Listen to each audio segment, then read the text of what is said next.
तो बच्चों आज हम एफएसटी का सॉल्यूशन देखने जा रहे हैं। सेक्शन ए से स्टार्ट करते हैं। Question number 1। क्वेश्चन नंबर 1 में ये दिया हुआ है कि this is a horizontal plane, frictionless है। यहाँ पे 3 बॉल्स दी हुई हैं। ए का मास m है, बी का मास m/2 है, सी का मास कैपिटल M है। और इनिशियली बी और सी रेस्ट पे हैं। ए को हमने v0 वेलोसिटी से इस डायरेक्शन में छोड़ दिया। और इन्होंने ये दिया हुआ है कि वॉट एवर कोलिजन्स, जो भी कोलिजन होंगे सारे कोलिजन हमारे इलास्टिक होंगे।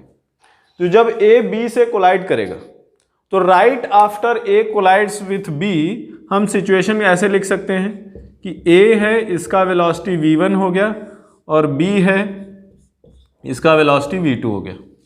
अब आपको पता है इलास्टिक कोलिजन में क्या होता है। इलास्टिक कोलिजन में velocity of separation velocity of approach के इक्वल होता है। तो वेलोसिटी ऑफ अप्रोच यहाँ पे क्या है, v0, वेलोसिटी ऑफ अप्रोच।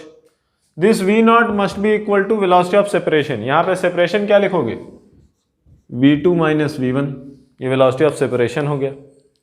अब ध्यान से देखो,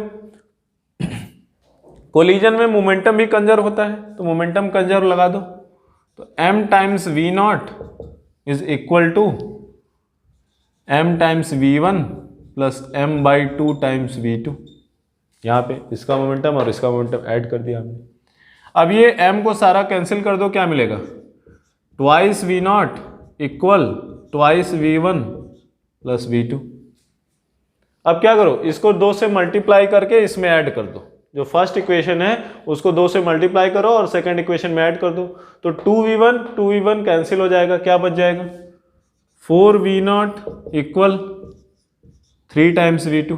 ये आपका मिल जाएगा v2 इक्वल 4v0/3। और जब v2 इक्वल 4v0/3 आ गया, यहां से v1 निकालना है आपको, तो v1 क्या हो जाएगा, v1 हो जाएगा v2 माइनस v0। तो v2 माइनस v0 कर दोगे तो v1 इक्वल टू v0/3 आ जाएगा। तो यहां से आपको ये दोनों वेलोसिटी मिल गई of a and b after a collides with b। अब जब b a से कोलाइड कर चुका है और c आगे रेस्ट पे पड़ा हुआ है, तो क्या हो जाएगा, b अब जाके c से कोलाइड करेगा। तो देखो उसके लिए हम अप्लाई करते हैं। तो after b collides with c, a का स्पीड तो अभी भी v1 ही रहेगा। b का स्पीड आफ्टर कोलिजन मान लेते हैं क्या हो जाता है, v3 हो जाता है। और c का स्पीड आफ्टर कोलिजन हम मान लेते हैं क्या हो जाता है, v4 हो जाता है। सेम कंडीशंस हम b और c के कोलिजन पे अप्लाई कर सकते हैं। वेलोसिटी ऑफ अप्रोच क्या लिखोगे, v2, और v2 की वैल्यू 4v0/3 है। तो 4v0/3 equal velocity of separation क्या लिखोगे, v4 माइनस v3। ऐसे उसी तरह से अब मोमेंटम कंजर्व कराओ। तो इसका मास है m/2, तो small m/2 multiplied by 4v0/3 equal momentum इसका क्या लिखोगे, final momentum small m/2 times v3 plus capital M times v4। अब हम क्या करें, फर्स्ट इक्वेशन को कैपिटल M से मल्टीप्लाई करो और सेकंड इक्वेशन से माइनस कर दो। तो आपको क्या हो जाएगा, ये कैपिटल M v4 वाला पार्ट कैंसिल हो जाएगा और यहां पे क्या बच जाएगा, 4v0/3। इसमें से हम इसको माइनस कर रहे हैं, तो m/2 माइनस कैपिटल M। क्या किया हमने, फर्स्ट इक्वेशन को कैपिटल M से मल्टीप्लाई किया और सेकंड इक्वेशन में से माइनस कर दिया। दिस इक्वल, ये कैपिटल M वाला पार्ट कैंसिल हो जाएगा, v3 कॉमन आ जाएगा, small m/2 plus capital M। ऐसा आ गया। अब इसको सॉल्व करो, क्या आ जाएगा, v3 equal 4v0/3 small m minus twice capital M divided by small m plus twice capital M। ये आपका v3 आ गया। अभी क्या है कि हमें ये बताना है कि what should be the value of small m और कैपिटल M में रिलेशन क्या होगा कि a ने b से कोलाइड किया पहली बार, जब b c से कोलाइड करेगा तो देयर इज अ पॉसिबिलिटी कि a और b में दोबारा कोलिजन हो जाए, ऐसा पॉसिबिलिटी है। तो हमको ये बताना है कि ये वैल्यूज कैसी होनी चाहिए कैपिटल M की कि a और b के बीच में दोबारा कोलिजन ना हो, केवल एक बार हो। अभी ध्यान से देखो, after first collision a is moving with what velocity v0/3। Now देखो दो आदमी जा रहे हैं, एक पीछे जा रहा है एक आगे जा रहा है। इफ दोनों को दोबारा ऐसे कोलाइड करना है तो पीछे वाले की स्पीड क्या होनी चाहिए, ज्यादा होनी चाहिए, आगे वाले की स्पीड कम होनी चाहिए। मीनिंग कि जब B ने C से कोलाइड करने के बाद B की वेलोसिटी v3 आ गई है, तो if now B has to collide with A, तो क्या होना चाहिए, if v3 is greater than v1 then it will not collide, if v1 is greater than v3 then it will collide। तो क्या बोलेंगे कि this v3 must be smaller than v1, तब वो कोलाइड करेगा, and if v3 is greater than v1 तब वो collide नहीं करेगा। हमको कंडीशन बताना है कोलाइड ना करने के लिए, तो हम क्या बोलेंगे, this v3 must be greater than v1, और v1 की वैल्यू v0/3 हमको पता है। यहां से v0/3, यहां से v0/3 क्या कर दो, कैंसिल कर दो, क्या बचेगा, 4 times small m minus 2m times capital M must be greater than m plus twice m। यहां से आपको मिल जाएगा small m must be greater than 10 times capital M/3। तो ये आपकी सिचुएशन आ गई, ये आपका इनइक्वालिटी आ गया, जिसके बेसिस पे आप ये बता सकते हो कि if this is true then there will be only one collision between A and B। Question number 2 देखते हैं। क्वेश्चन नंबर 2 में क्या दिया हुआ है कि एक रेडियो एक्टिव सैंपल है, रेडियो एक्टिव सैंपल में आपका नंबर ऑफ न्यूक्लियाई आपका दे रखा है N0 इक्वल 16 इंटू 10⁻20, इतना number of radio active nuclei है। एवरेज लाइफ टी एवरेज उन्होंने दिया हुआ है कितना, 10⁻10 सेकेंड्स। तो आप लेमडा क्या लिख सकते हो, lambda is equal to 1/t average. तो लेमडा की वैल्यू क्या लिख सकते हो, 1/10⁻10 या 10⁻−10 यहाँ पे लिख दो डायरेक्ट। अभी क्या जानना है उनको कि activity of this sample after 4 half times, मतलब ये t इज इक्वल टू 0 पे है, तो 4 हाफ टाइम के बाद सैंपल की एक्टिविटी क्या होगी। नाउ ध्यान से देखो, एक्टिविटी हम क्या लिखते हैं, dN/dt which is equal to lambda times n। Lambda के जहां पे क्या लिखो, 10⁻−10, और n की जहां पे हम क्या लिख सकते हैं, n की जहां पे हम लिख सकते हैं N0 डिवाइडेड बाई 2⁻n, और स्मॉल n क्या है, जितने हाफ टाइम आपके हो चुके हैं। तो यहाँ पे कितने हाफ टाइम हो चुके हैं, 4 हाफ टाइम्स। तो ये क्या लिखोगे आप, 10⁻−10 multiplied by 16 into 10⁻20 whole divided by 2⁴। And 2⁴ कितना होता है, 16 होता है। 16 से 16 क्या हो जाएगा, कैंसिल हो जाएगा। आपकी एक्टिविटी आ जाएगी 1 इंटू 10⁻10 dps। तो बच्चों क्वेश्चन नंबर 3 देखते हैं। क्वेश्चन नंबर 3 में क्या दिया हुआ है। क्वेश्चन नंबर 3 में यहाँ 2 वॉल हैं, वॉल के बीच में एक स्प्रिंग यहाँ पे है, एक स्प्रिंग यहाँ पे है। अब आपको बीच में एक मास m बंधा हुआ है यहाँ पे ऐसे। अब वो क्या बता रहे हैं कि मास m को हम थोड़ा सा डिस्प्लेस कर रहे हैं। जब आप मास m को डिस्प्लेस करोगे तो क्या होगा, ये नीचे जाएगा, ये और फिर ऊपर जाएगा, और मतलब ये ऐसे ऊपर नीचे ऑसिलेट करने लगेगा। तो हमको ये बताना है कि ये जो ऑसिलेशन हो रहा है उसका टाइम पीरियड कितना है। तो कैसे करते हैं और देखते हैं। तो जब आप हल्का सा इसको डिस्प्लेस करोगे तो क्या होगा, ये जो पार्टिकल यहाँ पे था पहले ऐसे, अब ये क्या हो जाएगा, यहाँ पे आ जाएगा।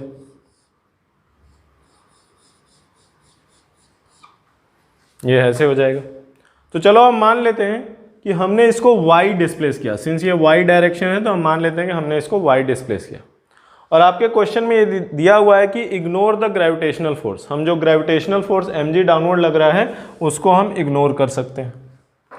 अभी देखो क्या होगा कि ये जो b है उन्होंने दिया हुआ है कि this b is greater than natural length of the springs. ये दिया हुआ है आपके क्वेश्चन में।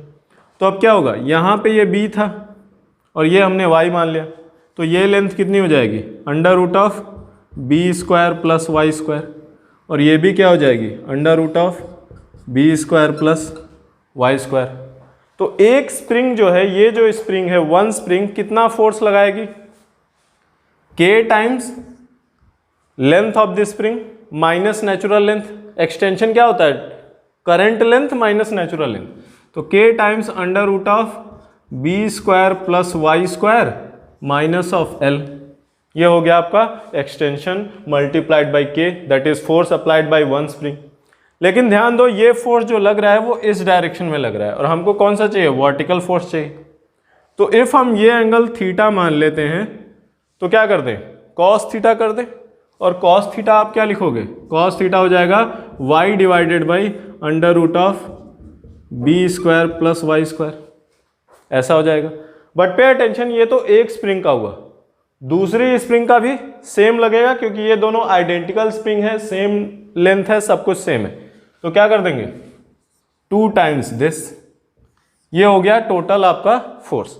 अब आपके क्वेश्चन में ये दिया हुआ है कि ये जो y है, ये जो आप एक्सटेंशन दे रहे हो, this y is very very smaller than b, ये जो y है वो b के कंपेरिजन में बहुत छोटा है। तो ये जो under root of B square plus Y square लिखा है आपने, वाई स्क्वायर को आप क्या कर सकते हो, इग्नोर कर सकते हो। तो यहाँ पे आपका क्या आ जाएगा 2 टाइम्स k, ये क्या हो जाएगा अंडर रूट बी स्क्वायर, वो हो जाएगा b, तो b minus L into Y divided by, ये भी under root B square plus Y square को आप क्या लिख दोगे, b लिख दोगे, ये आपका ऐसे आ गया। अब जब SHM होता है तो this must be equal to what, m omega square x, x की जहाँ पे ये क्या है डिस्प्लेसमेंट, वो जो कि y है, तो इसको m ओमेगा स्क्वायर y लिख दो, y से y क्या हो जाएगा कैंसिल, यहाँ से आपका क्या आ जाएगा omega square equal 2 times k times b minus L divided by b, ये हो गया आपका क्या ओमेगा स्क्वायर। जब ओमेगा स्क्वायर और यहाँ पे b m हो जाएगा ओमेगा स्क्वायर, आपको ओमेगा स्क्वायर पता है, टाइम पीरियड बताना है, टाइम पीरियड आपको पता है 2 पाई बाई ओमेगा होता है, तो time period equal to 2 pi under root of B M divided by 2k b minus L, ये आपका आ गया टाइम पीरियड। तो ऐसे क्वेश्चन में आप थोड़ा सा डिस्प्लेस करो, जिस डायरेक्शन में पहले देखो मोशन हो रहा है उस डायरेक्शन में फोर्स निकाल लो, और जब आपका फोर्स इस टर्म में आ गया y को कैंसिल करके ओमेगा स्क्वायर निकाल लो, ओमेगा स्क्वायर आ गया तो आपका टाइम पीरियड भी आ जाएगा। तो बच्चों क्वेश्चन नंबर 4 देखते हैं।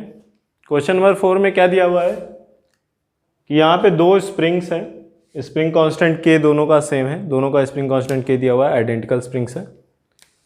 अब यहाँ पे ये दिया हुआ है कि इनिशियली क्या है, ये दोनों स्प्रिंग क्या है बैलेंस में है, मीनिंग कि आपका ये जो मास है, ये जो हैंग कर रहा है, ये दोनों स्प्रिंग ने इसको सपोर्ट कर रखा है। अब उन्होंने क्या किया कि एक स्प्रिंग को काट दिया, ये जो इधर वाली स्प्रिंग है 30 डिग्री, इसको उन्होंने काट दिया राइट स्प्रिंग। अब इस स्प्रिंग को काटने के बाद क्या होगा, जैसे ही आप स्प्रिंग को काटोगे इसका टेंशन क्या हो जाएगा, 0 हो जाएगा, और जैसे ही इसका टेंशन 0 हो जाएगा बैलेंस आपका खत्म, बैलेंस खत्म तो ये मूव करेगा, किधर मूव करेगा, किस एक्सेलरेशन से मूव करेगा, यही हमको बताना है। तो चलो देखते हैं कैसे करेंगे। तो सबसे पहले तो हमको ये निकालना पड़ेगा कि इन दोनों के टेंशन में रिलेशन कितना है और उन दोनों टेंशन की वैल्यूज कैसी हैं। तो चलो हम क्या करते हैं, इसके फोर्स को F1 मान लेते हैं और इसके फोर्स को F2 मान लेते हैं। तो ध्यान से देखो, ये 60 डिग्री है तो ये भी 60 डिग्री होगा। तो सबसे पहले हम क्या लिखेंगे कि F1 cos 60 will be equal to F2 cos 30, ऐसा हो गया। F1 cos 60 is equal to F2 cos 30 ये। अब इसके बाद क्या लिखेंगे, वर्टिकल फोर्स। वर्टिकल फोर्स क्या होगा, F1 sin 60 plus F2 sin 30 must be equal to mass times g, ऐसा होना चाहिए। अभी देखो, अब हम क्या करेंगे, हम इसको सॉल्व करके F1 को निकालने की कोशिश करेंगे, क्योंकि F2 को हम कट कर रहे हैं, हमको फाइनली F1 ही चाहिए।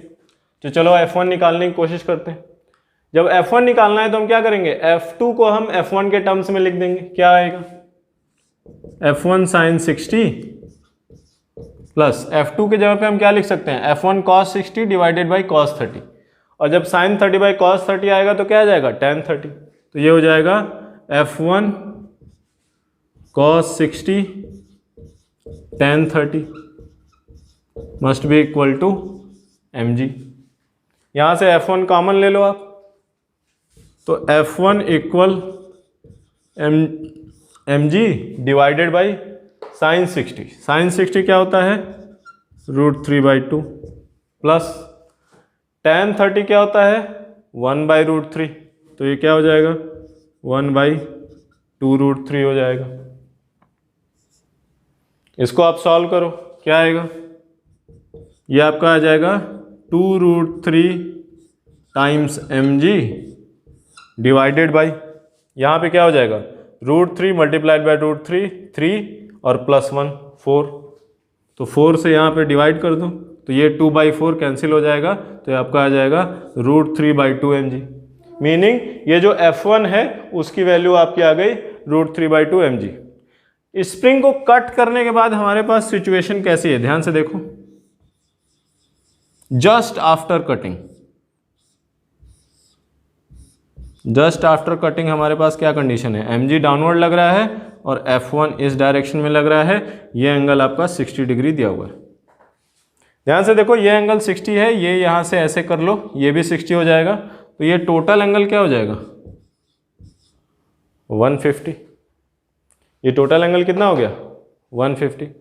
तो हमको क्या कर ले, हम इन दोनों फोर्स का सम कर ले, तो जो भी सम आए वो मास टाइम्स एक्सेलरेशन हो जाएगा। देखो क्या करते हैं, तो F1 vector plus mg vector equal to कितना होगा, आपको वेक्टर सम करना आता है, क्या करते हैं, √a² mg² प्लस b²।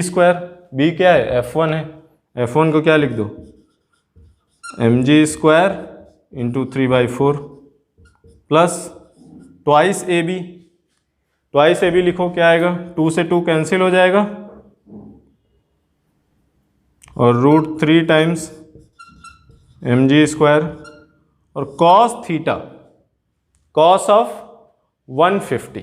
ठीक है, तो cos ऑफ 150 सेकेंड क्वाड्रेंट है, सेकेंड क्वाड्रेंट में cos 150 लिखो या आप sin 60 लिख सकते हो।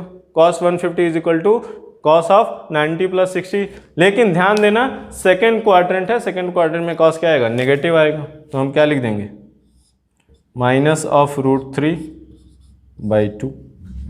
ये ऐसे आ गया। mg² सब में है, उसको कॉमन ले लो, क्या मिल जाएगा,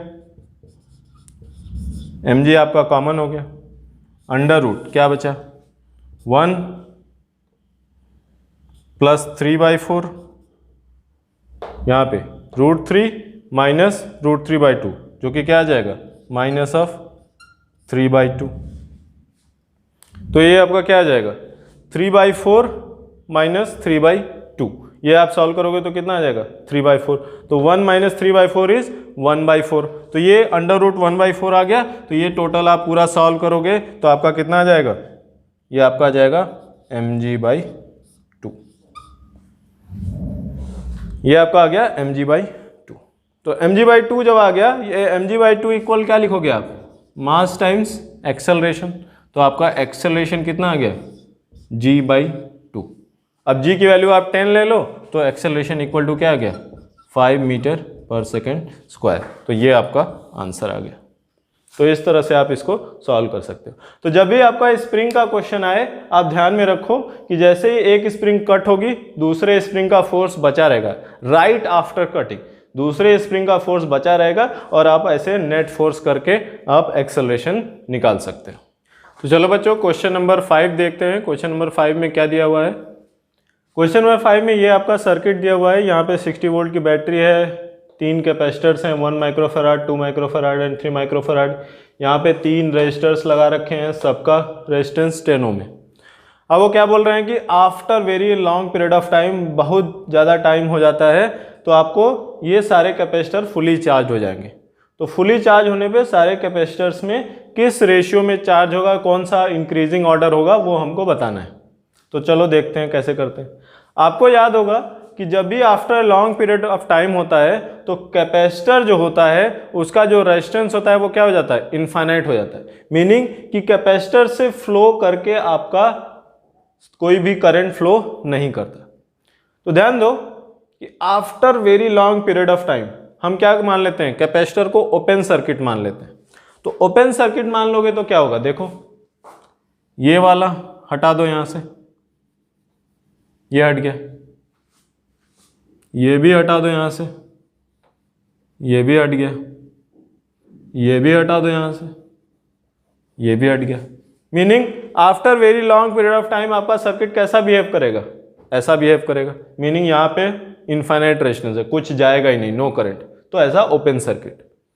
तो अब देखो क्या होगा, क्या है आपका इफेक्टिवली क्या है कि 60 वोल्ट के अक्रॉस ये 10 ओम, ये 10 ओम और ये 10 ओम तीनों सीरीज में कनेक्टेड है, और इस 10 ओम से कोई भी करंट फ्लो नहीं करेगा, क्योंकि भाई करंट फ्लो करने के लिए कहीं उसको रास्ता चाहिए ना, सब ओपन सर्किट हो गया तो इसमें से करंट तो आएगा नहीं। तो अब ध्यान से देखो क्या होगा, यहां पे 60 वोल्ट है पोटेंशियल, 3 इक्वल रेजिस्टेंस है, तो डिवाइड हो जाएगा 20 20 20, तो यहां पे क्या हो जाएगा, यहां पे 40 वोल्ट्स, यहां पे 20 वोल्ट्स, यहां पे 0 वोल्ट्स, इसको हम 0 मान ले रहे हैं।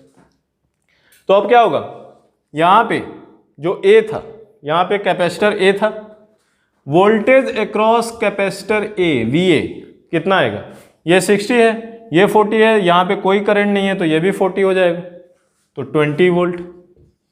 उसी तरह से VB कितना होगा, वोल्टेज अक्रॉस कैपेसिटर B, यहां पे B था, ये 40 है, ये 20 है, तो VB भी क्या हो जाएगा 20 वोल्ट्स।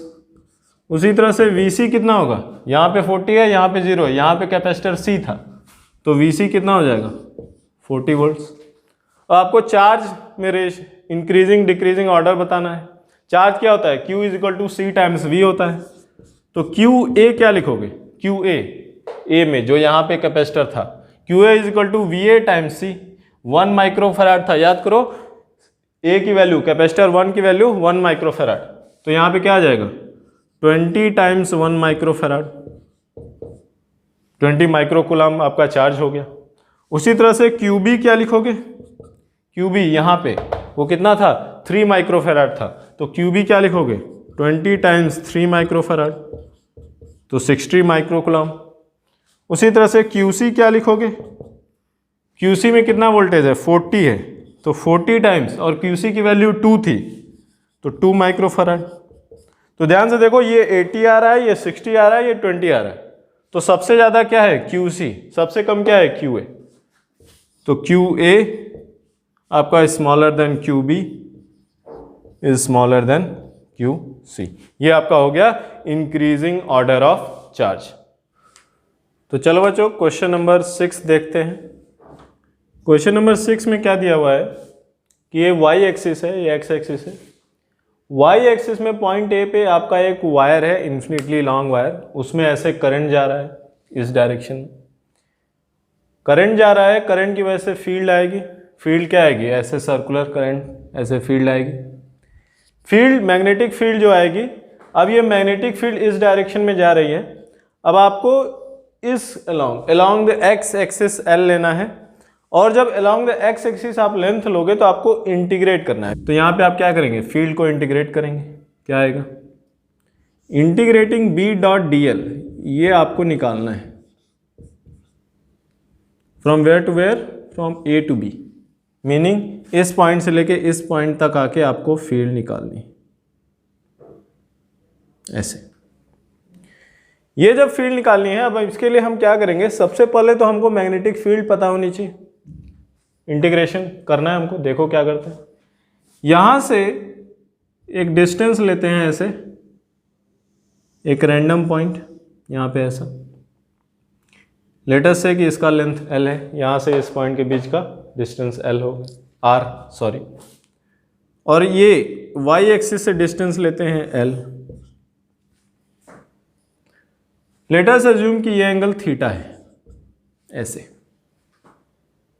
अब हम क्या करेंगे, इसको स्लाइटली दूर ले जाएंगे, थोड़ा सा, ये देखने में बहुत ज़्यादा लग रहा है लेकिन अज्यूम करो कि ये थोड़ा सा आ गया, तो ये क्या हो जाएगा, ये dl हो गया। इसका डायरेक्शन क्या बोलोगे, ये डायरेक्शन है, और ये डायरेक्शन क्या बोल दोगे, d थीटा बोल दोगे। अभी ध्यान से देखो, b की वैल्यू, ये वाला जो पॉइंट है यहाँ पे b की वैल्यू क्या लिखोगे, इंटीग्रेशन ए टू बी, ये बी और ये बी डिफरेंस है, ये बी आपका पॉइंट दिया हुआ है, ये बी आपका मैग्नेटिक फील्ड वाला भी है, दोनों में डिफरेंस है, सेम मत समझ लेना। तो बी की value mu nought I divided by 2 pi distance, distance की वैल्यू क्या है R, mu nought I by 2 pi R. और ये जो फील्ड आएगी यहाँ पे मैग्नेटिक फील्ड, वो इस डायरेक्शन में आएगी, परपेंडिकुलर टू दिस, ऐसे परपेंडिकुलर। अब परपेंडिकुलर फील्ड आएगी, देखो क्या होगा, mu nought I by 2 pi R, ये थीटा है, ये 90 माइनस थीटा होगा, ये एंगल भी क्या हो जाएगा, थीटा हो जाएगा।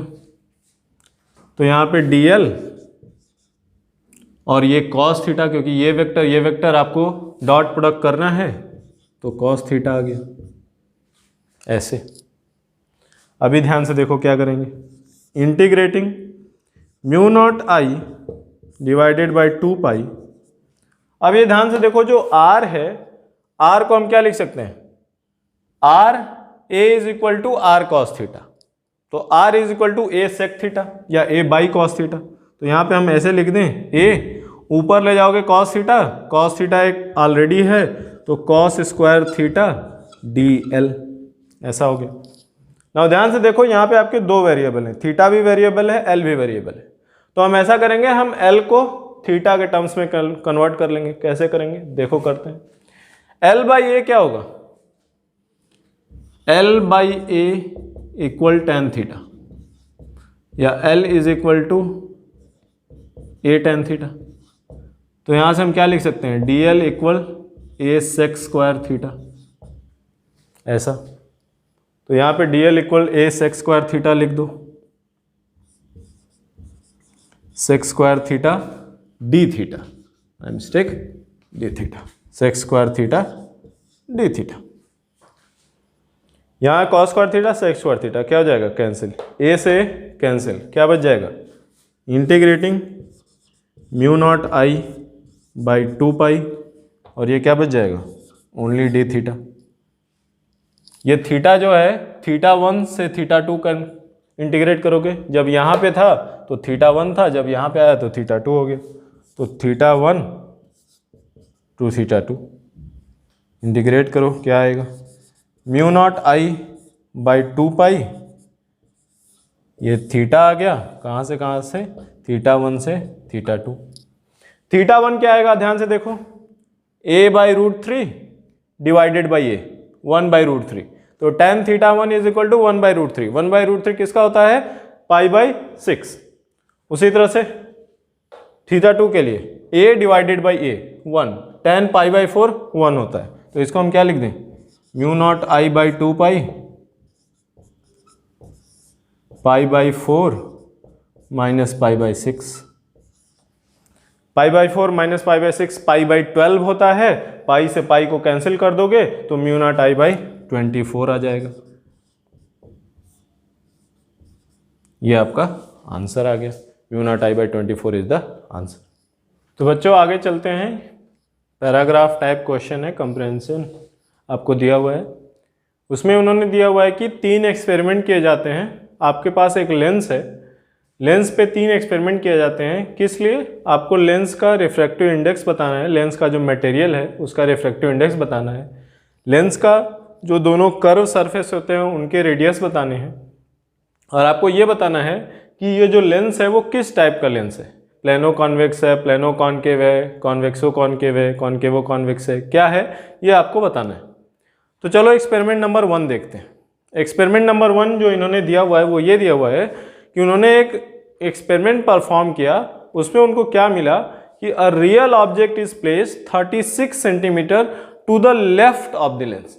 तो left of the lens 36 centimetre है, तो u इज इक्वल टू क्या लिख दो, -36। अब उन्होंने दिया कि a real image is formed 72 centimetre to the right of the lens, तो v इज इक्वल टू क्या लिख दो, +72 सेंटीमीटर लिख दो। अब जब आप इस पे लेंस फार्मूला अप्लाई करोगे तो क्या मिलेगा, 1/v minus 1/u equal 1/f। v की वैल्यू 72 लिख दो, 1/72 माइनस 1/u की वैल्यू -36 रखेंगे इक्वल 1/f। तो इसको सॉल्व करोगे कितना आ जाएगा, ये आपका 1/f इक्वल 1/24 आ जाएगा। ये जो लेंथ है उसका फोकल लेंथ हमको क्या मिल गया, focal length of the lens is 24 centimetre. ये आ गया फोकल ऑफ द लेंस। ये आ गया हमको एक्सपेरिमेंट नंबर 1 से। एक्सपेरिमेंट नंबर 2 में क्या दिया हुआ है, एक्सपेरिमेंट नंबर 2 में देखते हैं, आओ इसको हम अलग से लिख लेते हैं।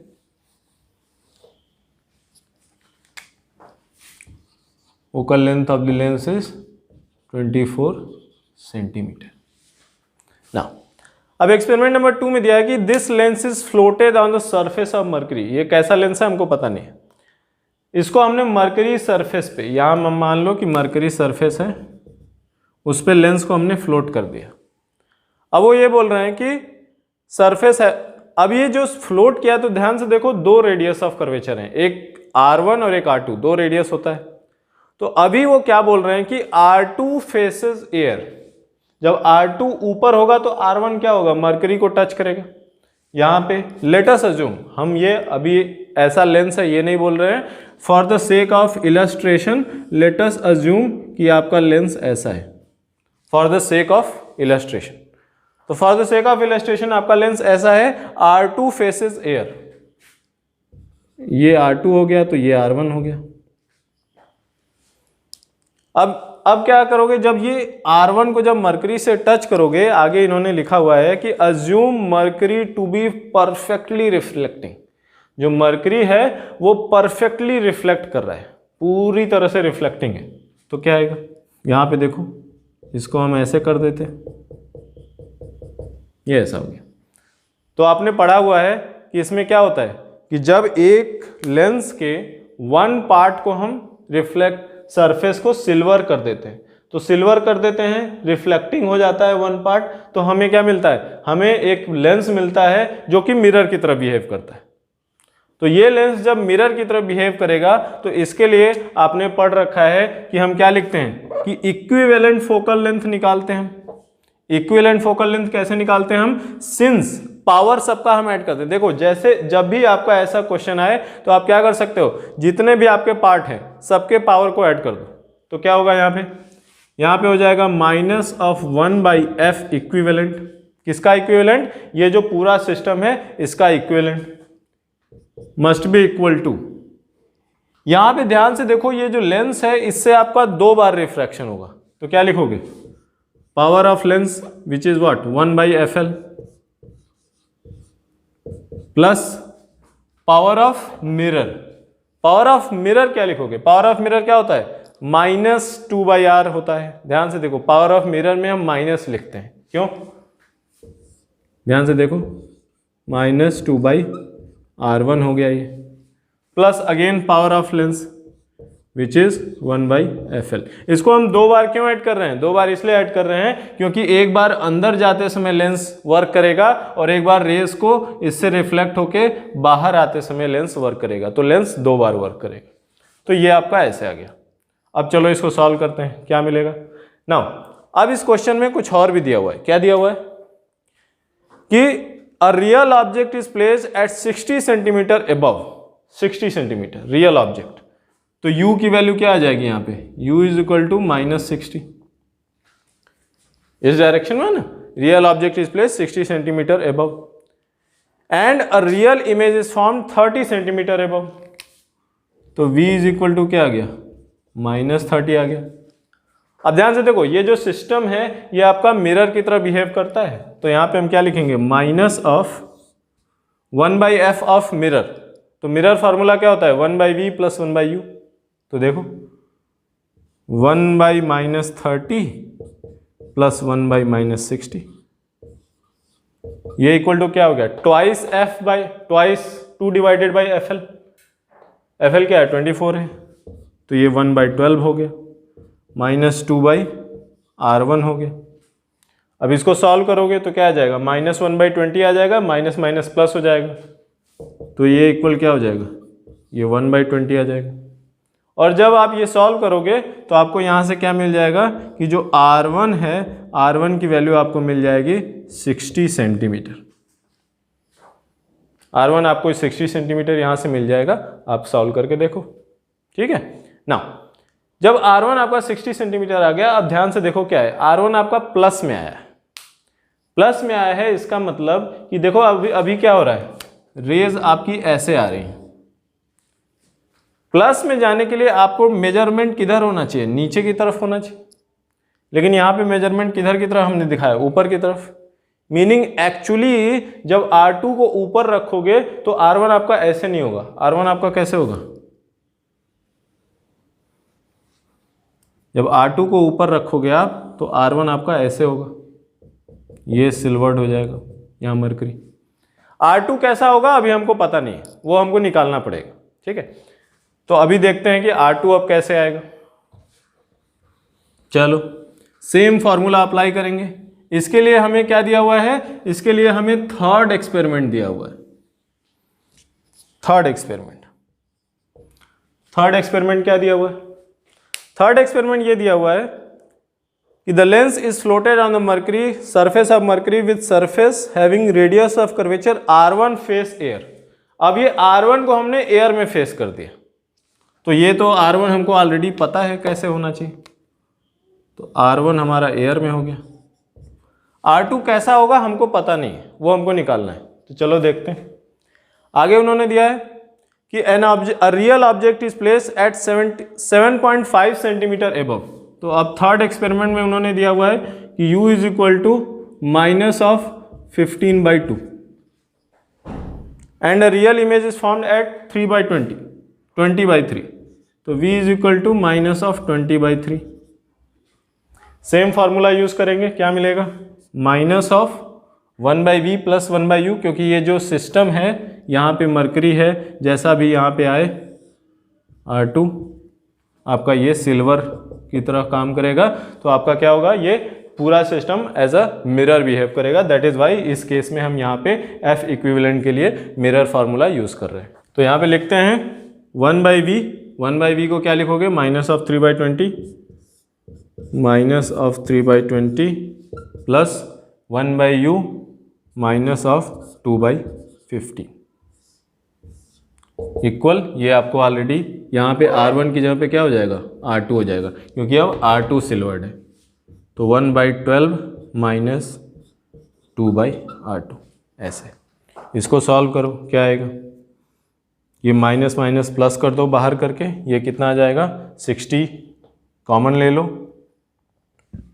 9 और ये 8, 17/60 इक्वल 1/12, या इसको ऐसे लिख दो, R2 -24 डिवाइडेड बाई 12R2।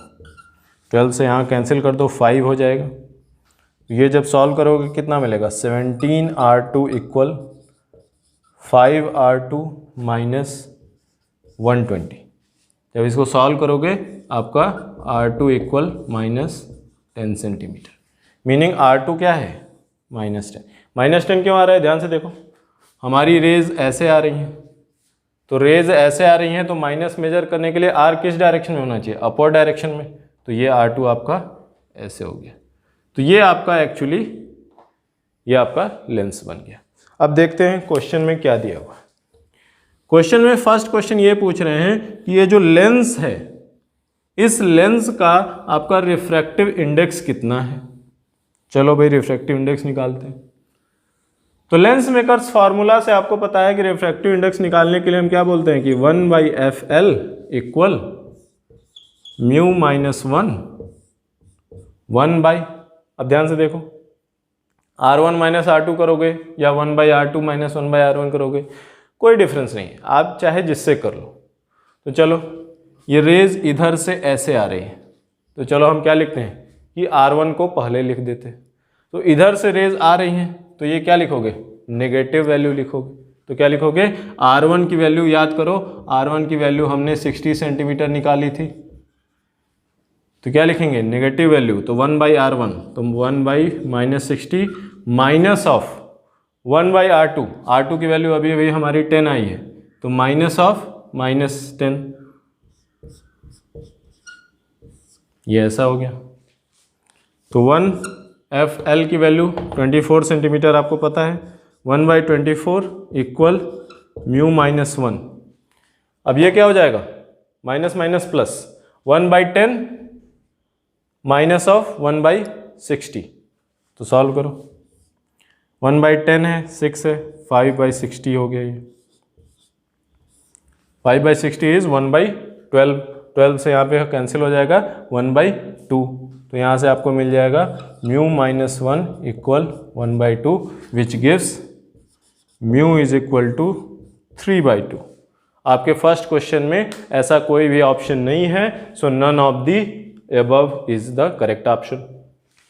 उसी तरह से सेकंड क्वेश्चन क्या है, R1 की वैल्यू पूछ रहे हैं। R1 की वैल्यू 60 सेंटीमीटर हम ऑलरेडी निकाल चुके हैं, तो सेकंड क्वेश्चन में आपका ऑप्शन नंबर 1 करेक्ट हो गया। थर्ड क्वेश्चन में लेंस की पूछ रहे हैं कि वो लेंस आखिर है कैसा। लेंस कैसा है इसको देखने के लिए अभी अभी ये हमने देखा है कि भाई ये R1 R2 है। अभी ध्यान से देखो, दो लेंस होते हैं, एक कॉनकेवो कॉन्वेक्स होता है, कॉनकेव कॉन्वेक्स जैसे आपका दिया हुआ है कॉनकेवो कॉन्वेक्स, और दूसरा होता है कॉन्वेक्सो कॉनकेव। दोनों में डिफरेंस क्या होता है,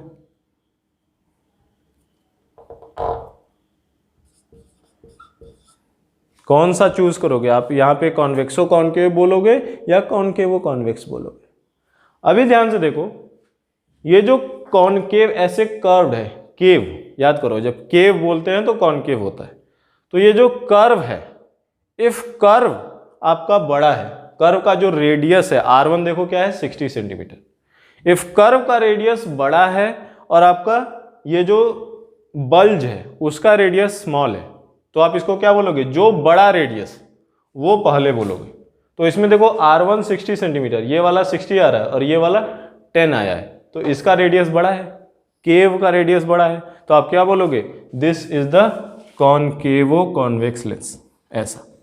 तो ये आपका कॉनकेवो कॉन्वेक्स लेंस है, दैट इज, ऐसे आप इसको बता सकते हो। Why, because R1 is greater than R2। जो कॉनकेव का रेडियस है वो बल्ज कॉन्वेक्स के रेडियस से बड़ा है। तो बच्चों अगला पैराग्राफ करते हैं। अगले पैराग्राफ में क्वेश्चन नंबर 10, 11 और 12 है। क्वेश्चन नंबर 10, 11 और 12 में ये दिया हुआ है कि 2 moles of ideal monoatomic gas है, 2 मोल है और मोनोटॉमिक है, ये दिया हुआ है आपके क्वेश्चन में। 2 mole of ideal monoatomic gas है। अब ये जो मोनोटॉमिक गैस है ये आपका प्रेशर वर्सेस इंटरनल एनर्जी का ग्राफ दिया हुआ है। ये ग्राफ किसका है, प्रेशर वर्सेस इंटरनल एनर्जी का। जब pressure versus internal energy graph दिया हुआ है, अब इसमें सबसे पहले वो क्वेश्चन नंबर 10 में पूछ रहे हैं कि इफिशियंसी, ये जो साइकिल है इसमें इफिशियंसी कितनी होगी। इफिशियंसी के लिए याद करो, इफिशियंसी के लिए हम क्या लिखते हैं, ईटा इक्वल टोटल वर्क डन। इस साइकिल में जो टोटल वर्क डन होगा, work done in the cycle divided by.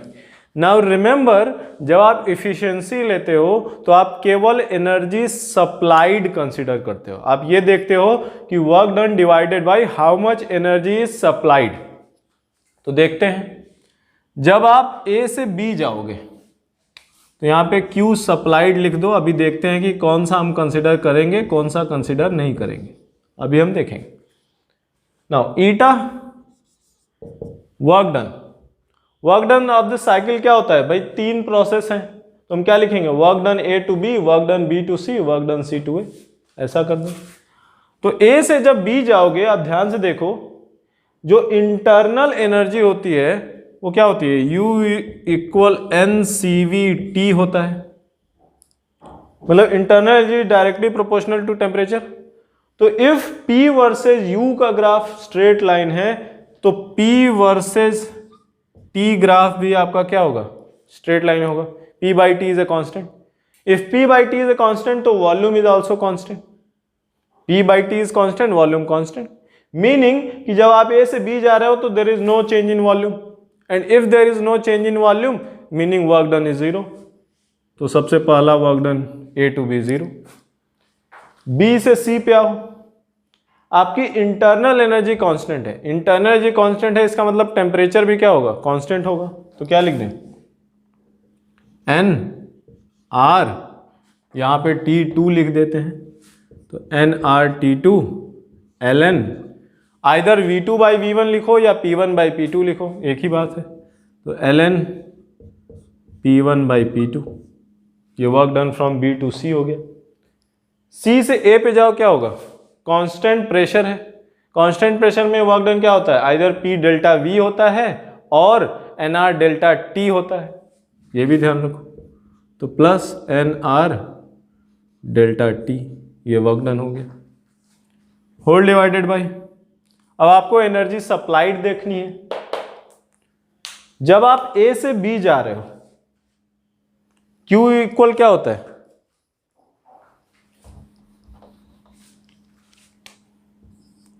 Q equal आपका delta U plus work done होता है।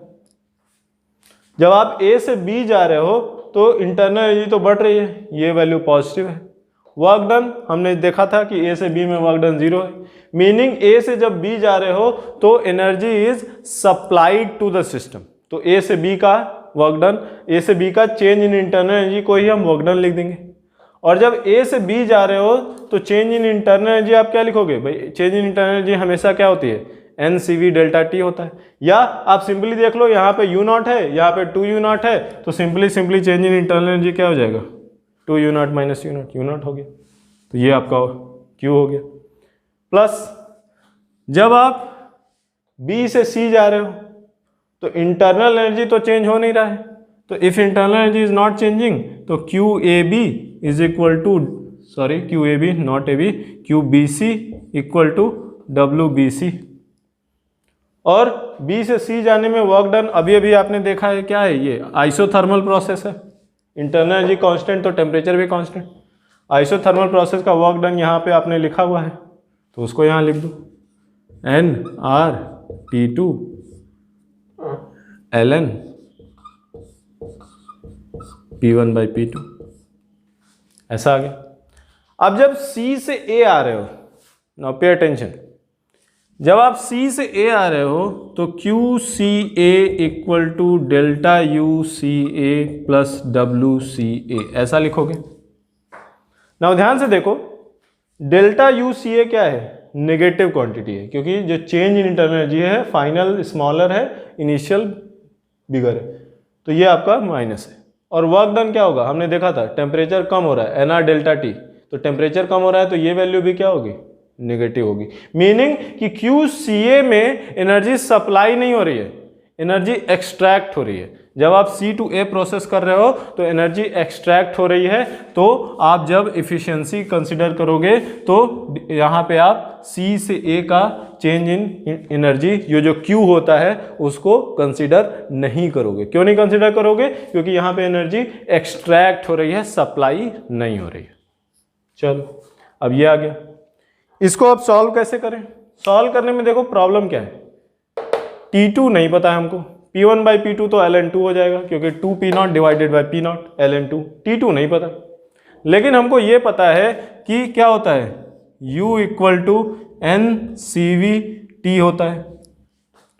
तो यहाँ पे क्या लिख दें, twice U0, number of moles 2 दिया हुआ है, CV मोनोटॉमिक गैस के लिए CV क्या होता है, 3R/2 होता है, और यहाँ पे टेम्परेचर मल्टीप्लाइड बाई टेम्परेचर कर दो T2, तो यहाँ से 2 को कैंसिल कर दो, तो यहाँ पे आपका क्या आ गया, T2 is equal to 2U0/3R।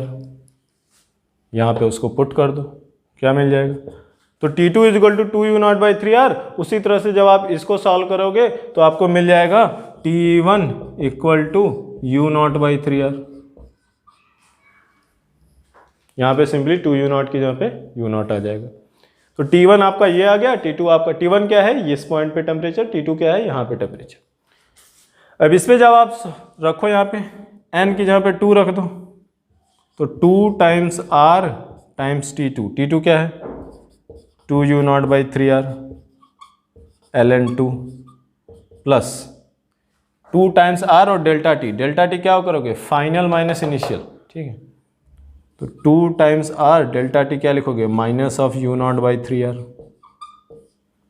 Same way में डिवाइड कर दो, क्या आ जाएगा, U nought plus N R, 2 times R times 2 U nought by 3r multiplied by ln2। ये हो गया आपका इफिशिएंसी। लेकिन ध्यान से देखो, ये इफिशिएंसी आपकी परसेंट में नहीं आएगी। जब आपको परसेंट में करना होगा तो आपको 100 से मल्टीप्लाई करना पड़ेगा। तो जब आप इसको सॉल्व करोगे, सॉल्व आप कर लेना अपने से, तो यहाँ पे आ जाएगा अप्रॉक्सीमेटली 0.1336 के आसपास आएगा। जब आप इसको 100 से मल्टीप्लाई कर दोगे तो अप्रॉक्सीमेटली 13.36% आ जाएगा, which is very close to your second option B. तो 13.38 दिया हुआ है, तो नो प्रॉब्लम, चलेगा इतना। अगला क्वेश्चन देखते हैं। अगले क्वेश्चन में क्या दिया हुआ है, सेम पैराग्राफ टाइप, कि आपका ये पीयू ग्राफ है और आपसे वो कौन सा ग्राफ पूछ रहे हैं, graph of volume versus temperature. तो देखते हैं कैसे आएगा। तो जब भी ग्राफ बनाना हो आप स्टेप बाय स्टेप जाइए। तो क्वेश्चन नंबर 11 में वॉल्यूम वर्सेस टेम्परेचर ग्राफ हमको चाहिए, देखते हैं कैसे आएगा। ये वॉल्यूम हो गया, ये टेम्परेचर हो गया।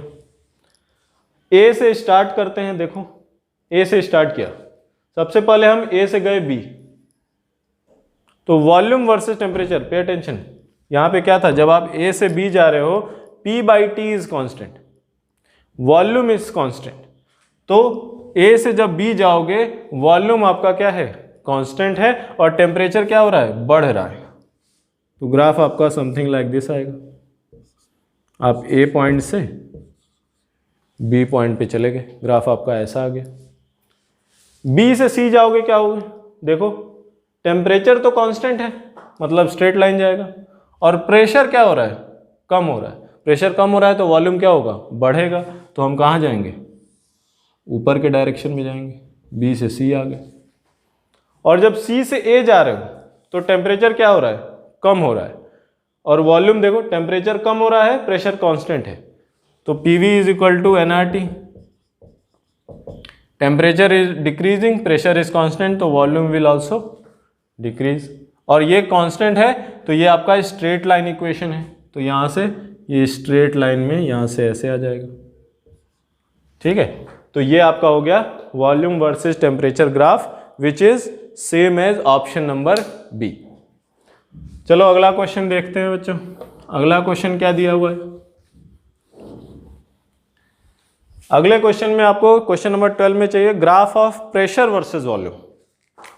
प्रेशर वर्सेस वॉल्यूम का ग्राफ देखते हैं। फिर से हम वही करेंगे, ये प्रेशर हो गया, ये वॉल्यूम हो गया। प्रेशर वर्सेस वॉल्यूम ग्राफ क्या आएगा, ध्यान से देखो। जब आप ए से बी जा रहे हो तो अभी अभी हमने देखा था कि हमारा वॉल्यूम क्या है, कांस्टेंट है, तो ये वॉल्यूम हो गया। अब वॉल्यूम कांस्टेंट है और प्रेशर इंक्रीज कर रहा है, तो चलो ये हो गया ए से बी, प्रेशर वर्सेस वॉल्यूम। इसको थोड़ा सा इधर बनाते हैं।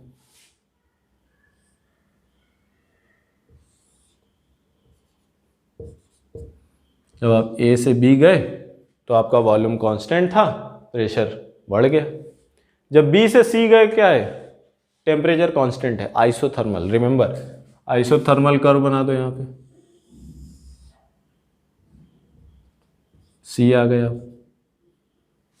ध्यान से देखो, जब आप बी से सी जा रहे हो प्रेशर आपका कम हो रहा है, टेम्परेचर कांस्टेंट है, ठीक है, तो वॉल्यूम क्या हो जाएगा, बढ़ जाएगा। यहाँ से ये वॉल्यूम कम है, ये वॉल्यूम ज़्यादा है। और सी से ए वापस आ गए, प्रेशर क्या है, कांस्टेंट है, तो कांस्टेंट प्रेशर यहाँ से यहाँ मिला दो, तो ये आपका ग्राफ हो गया। ए से बी, बी से सी, सी से ए, ये आपका pressure versus volume curve, which is same as option number C. तो इस तरीके से आप कोई भी कर्व दिया रहे, आप स्टेप एक एक प्रोसेस को लेके आप पूरा ग्राफ, किसी भी ग्राफ को किसी भी ग्राफ में कन्वर्ट कर सकते हो। तो बच्चों हम सेक्शन बी देखेंगे। सेक्शन बी में आपके 2 मैट्रिक्स मैच टाइप क्वेश्चन है। मैट्रिक्स मैच टाइप में क्वेश्चन नंबर 1 दिया हुआ है। क्वेश्चन नंबर 1 में उन्होंने एक हाइड्रोजन एटम लिया है जिसमें जो इलेक्ट्रॉन है वो n1 ऑर्बिट से n2 प्रिंसिपल ऑर्बिट में जाता है। अब दो कॉलम दिए हुए हैं, कॉलम ए और कॉलम बी, कॉलम 1 और कॉलम 2। अब इसमें ये दिया हुआ है कि कॉलम ए में 1 में A B C D 4 option दिए हुए हैं। अब हम एक एक ऑप्शन देखेंगे और ये देखेंगे कि कौन सा मैच करता है। तो फर्स्ट ऑप्शन दिया हुआ है यहाँ पे, option number A, the electron emits an energy of 2.55 electron volt. मीनिंग जब n1 से n2 पे जाते हैं तो 2.55 इलेक्ट्रॉन वोल्ट की एनर्जी एमिट होती है। तो सबसे पहली चीज़ आपको ये ध्यान में देनी है कि इन दोनों ऑर्बिट्स की एनर्जी के बीच में उतना डिफरेंस होना चाहिए फर्स्ट। अभी ध्यान से देखो, जो ग्राउंड स्टेट होता है उसमें कितनी एनर्जी होती है, -13.6 इलेक्ट्रॉन वोल्ट। उसके बाद जो सेकेंड ऑर्बिट होता है तो क्या होता है, डिवाइडेड बाई n², तो कितना आ जाएगा, -13.6 डिवाइडेड बाई 4 कर लो, कितना आ जाएगा, -3 यहाँ पे 4 इलेक्ट्रॉन वोल्ट। उसके बाद जब थर्ड ऑर्बिट में जाओगे तो डिवाइडेड बाई 9 हो जाएगा, तो डिवाइडेड बाई 9 करोगे तो क्या आ जाएगा, -1.51 इलेक्ट्रॉन वोल्ट। अभी ध्यान से देखो कि ऊपर चाहे जितनी ऑर्बिट हो, जब भी आपको जंप करना है और आपका जो डिफरेंस होना चाहिए, डेल्टा ई होना चाहिए, वो 2.55 इलेक्ट्रॉन वोल्ट होना चाहिए। तो 2.55 होना चाहिए। अब ध्यान से देखो, यहाँ एनर्जी ही 1.5 हो गई, तो चाहे जितने भी ऊपर से जंप करो आपकी एनर्जी इससे ज़्यादा तो हो नहीं सकती।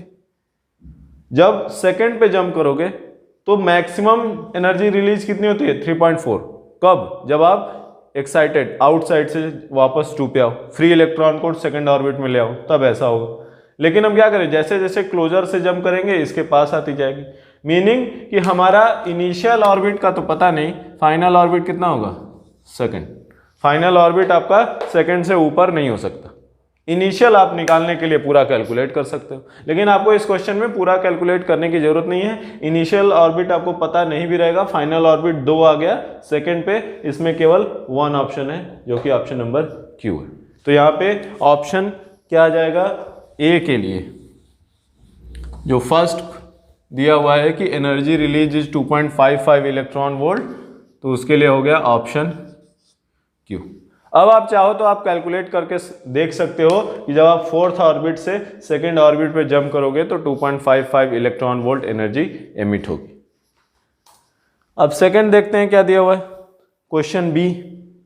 क्वेश्चन बी दिया हुआ है कि time period of electron in the initial state is 8 times that in the final state. Time period, तो वो बोल रहा है कि भाई time period in the initial state T1 divided by T2 is equal to 8, ऐसा उन्होंने दिया हुआ है।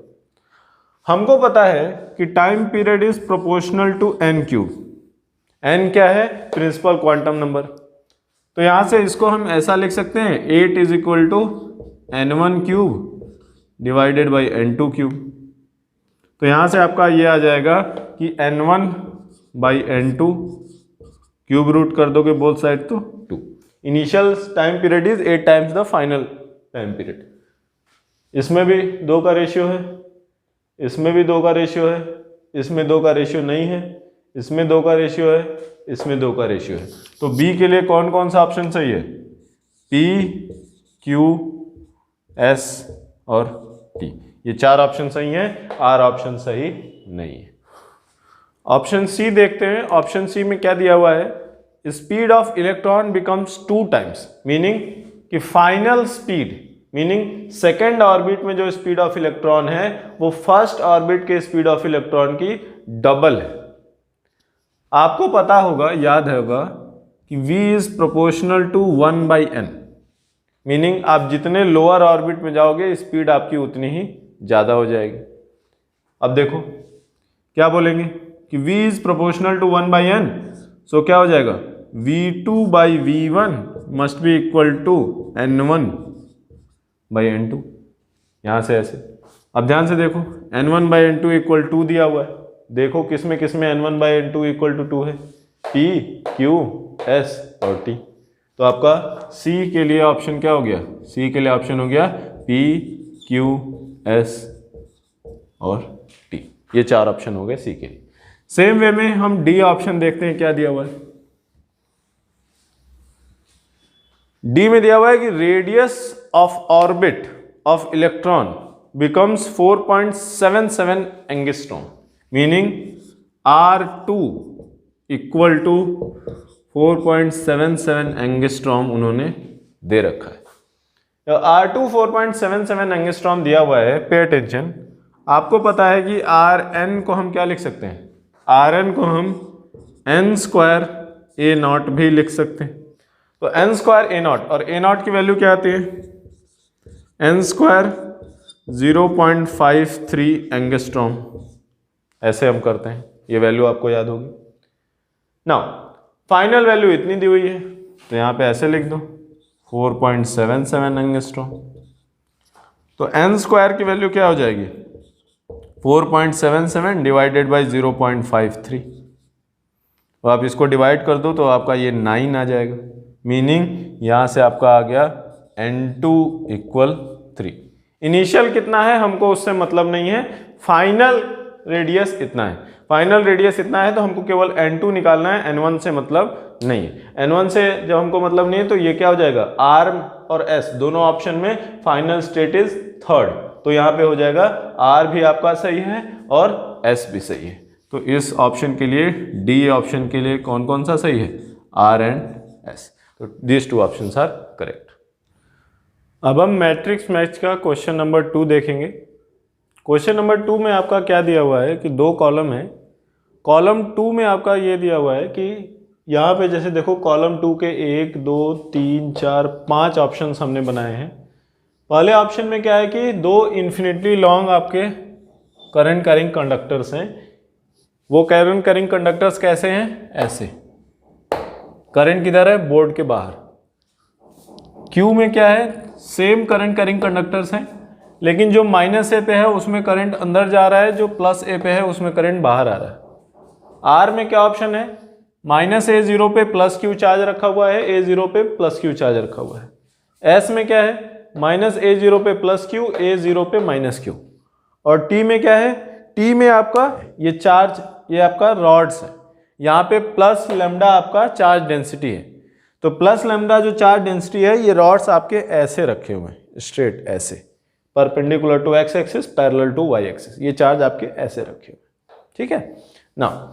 अभी हमको देखना है कि जो सेक्शन ए, कॉलम 1 में जो ये दिया हुआ है, फर्स्ट ऑप्शन ये ग्राफ बना हुआ है।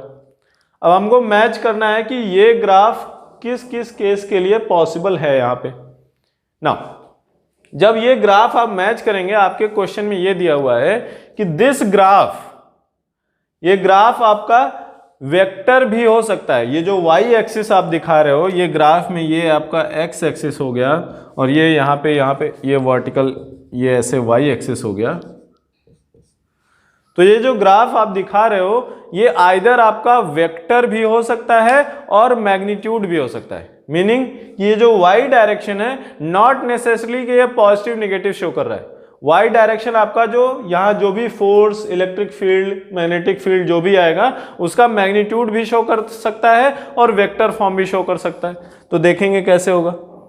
अभी ध्यान से देखो क्या होगा कि ऑप्शन ए, नाउ ध्यान से देखो, यहाँ पे देखो, ये देखते हैं फील्ड, ये जो करंट है ये बाहर की तरफ है, यहाँ पे -A की वजह से ये ऊपर की तरफ फील्ड आएगी, और जो ये जो +A है इसकी वजह से किधर आएगी, नीचे की वजह से फील्ड आएगी।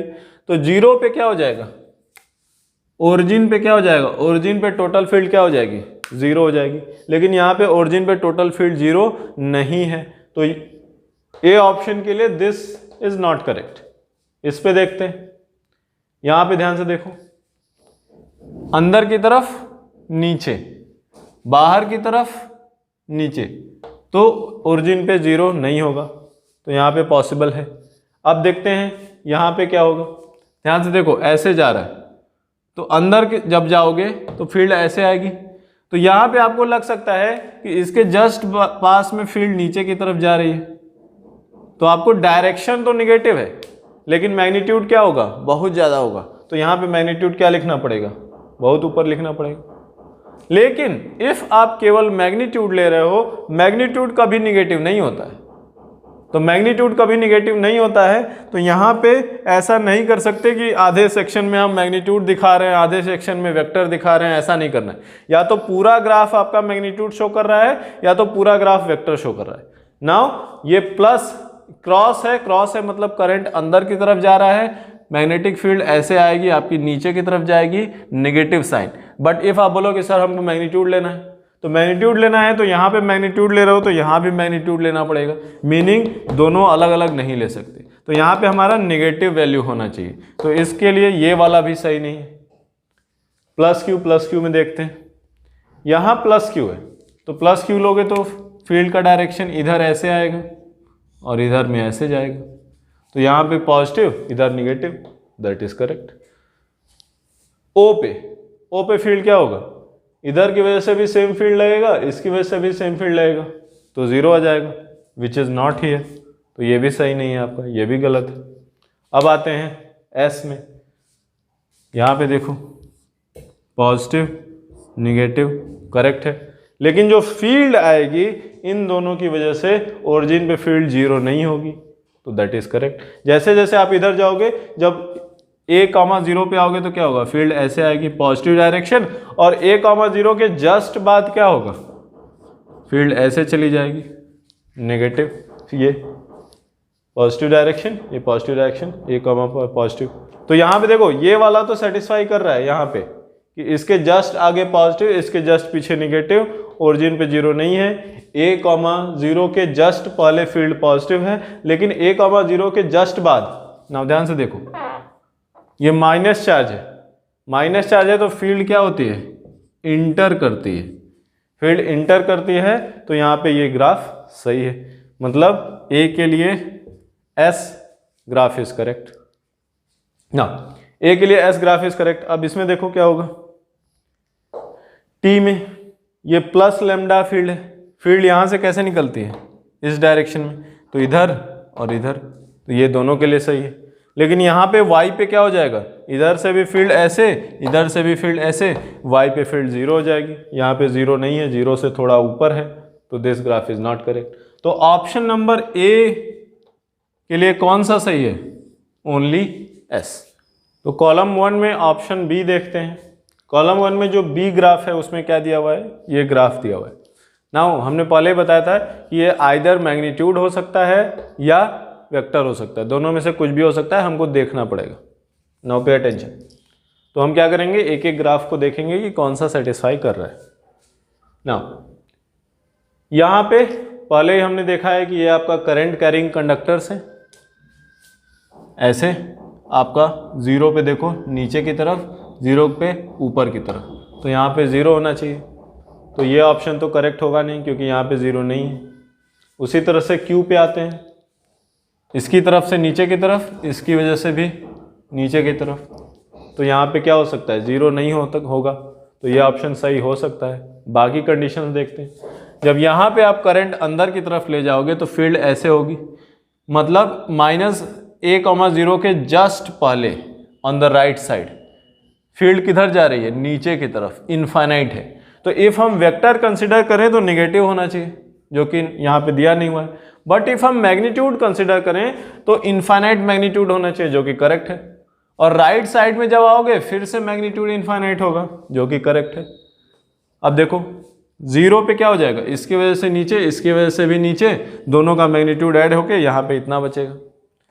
नाउ a,0 पे देखो, बाहर की तरफ जा रहे हो, नाउ a,0 के लेफ्ट में फील्ड होगी तो नीचे, लेकिन ये ग्राफ में हम फील्ड का डायरेक्शन कंसिडर नहीं कर रहे हैं, हम ग्राफ में क्या कंसिडर कर रहे हैं, मैग्नीट्यूड। और a,0 पे मैग्नीट्यूड क्या होगा, बहुत बड़ा होगा, जस्ट पहले इधर, जस्ट बाद इधर, दोनों मैग्नीट्यूड। यहाँ पे हमको प्लस माइनस नहीं देखना है, क्यों नहीं देखना है, क्योंकि ये मैग्नीट्यूड वर्सेस एक्स का ग्राफ हो गया। नाउ आपको इस क्वेश्चन में यही ध्यान देना है कि कौन सा ग्राफ मैग्नीट्यूड पे सेटिस्फाई कर रहा है, कौन सा ग्राफ वेक्टर पे सेटिस्फाई कर रहा है। तो ये जो ग्राफ बी है इसमें एक तो सेटिस्फाई हो गया, क्यू सेटिस्फाइज, क्यू यहाँ पे क्यू के लिए मैग्नीट्यूड वर्सेस एक्स का ग्राफ ये करेक्ट है। आर के लिए देखते हैं क्या होगा। नाउ आर के लिए देखो, -a,0 के राइट में क्या होगा, इलेक्ट्रिक फील्ड किस डायरेक्शन में, पॉजिटिव डायरेक्शन में। -a,0 यहाँ पे -a,0 के राइट में इलेक्ट्रिक फील्ड पॉजिटिव है, करेक्ट है। लेकिन -a,0 के लेफ्ट में इलेक्ट्रिक फील्ड क्या है, नेगेटिव है। तो हम इसको वेक्टर तो ले नहीं सकते, वेक्टर लेंगे तो इधर भी वेक्टर लेना पड़ेगा और इधर वेक्टर लेंगे तो नेगेटिव होना चाहिए। So this is not vector electric field versus x. Now magnitude का कंसिडर करेंगे तो क्या होगा, यहां पे मैग्नीट्यूड वेरी हाई, यहां पे मैग्नीट्यूड वेरी हाई, करेक्ट है।